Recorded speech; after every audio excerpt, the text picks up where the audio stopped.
Sir வண்டி கிளம்பிடுச்சு நேற்றுக்கு செங்கல்பட்டுல sir செங்கல்பட்டுல இருந்து கிளம்பிட்டாங்க. நடுவுல திண்டிவனத்துல இறங்கி பாண்டிச்சேரி போய் அங்க இருந்து இப்படி வர்றாங்களா சார். உளவுத்துறை துப்பு கொடுக்குறான். யாருக்கு? இங்க இருக்கிற ஆபீஸ். அதே உளவுத்துறை அங்க கோவையில அந்த தற்கொலை குண்டு வெடிப்பு நடந்தது, அதை பத்தி உளவு கொடுத்தாங்களா தெரியல. என்ஐஏ வந்துச்சு. என்ஐஏ அவருடைய அந்த அதிகாரிகள் வந்து சமீபத்தில் 2 நாளைக்கு முன்னாடி என்ன பண்ணிருக்காங்க? அரெஸ்ட் பண்ணிட்டு போயிருக்காங்க. என்ஐஏ வந்தாதான் இந்த துப்பெல்லாம் அவங்களுக்கு கிடைக்க மாட்டிருக்கு. ஆனா இந்த காவல்துறைக்கு துப்பு எப்படி கிடைக்குது? துப்பு கட்ட காவல்துறைன்னு சொல்லல, துப்பு கிடைக்குதுன்னு தான் சொன்னீங்க. அந்த காவல்துறைக்கு எப்படி கிடைக்குது சார்? இந்த வண்டி திருப்பரங்குன்றம் ரயில்வே ஸ்டேஷன்ல 4 பேரை விட்டுருங்க, நாம எவ்வளவுலாம் யோசிக்க வேண்டியது. நாமளே கொஞ்சம் ரூம் போட்டு யோசிக்கிற ஆளுங்க.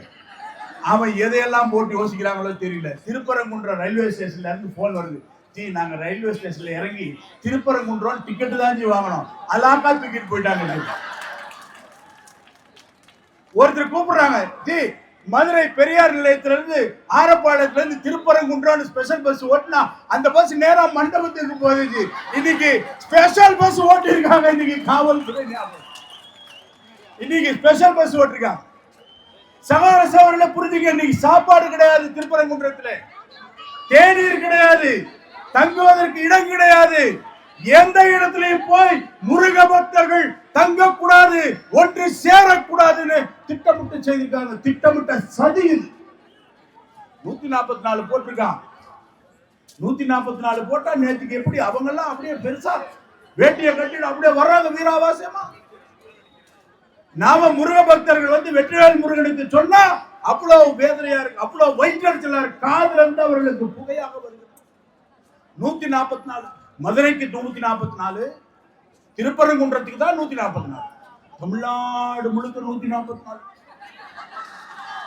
தமிழ்நாடு பூரா 144. யாரும் கிளம்ப கூடாது. எங்க இருந்தோம் எல்லாரும் வீட்டு வாசலுக்கும் போய் போலீஸ்காரங்க போட்டு அங்க இருந்து செல்ஃபி எடுத்து அனுப்புறான் சார். போலீஸ்காரன் மாதிரி ஐயா ஆபீஸ், நான் இந்த இடத்துல உட்கார்ந்து ஜிக்கு பாதுகாப்பா உங்களுக்காக நான் வந்து 3 நாளா தலைமறைஞ்சு வாழ வேண்டி இருக்குது ஐயா. நாங்க எவ்வளவு சிரமப்பட்டோம். என்ன 3 நாளா போன் எல்லாம் சுவிட்ச் ஆஃப் பண்ணி என்ன. ஆனா நீதிமன்றம் நீதியை வழங்கி இருக்கிறது.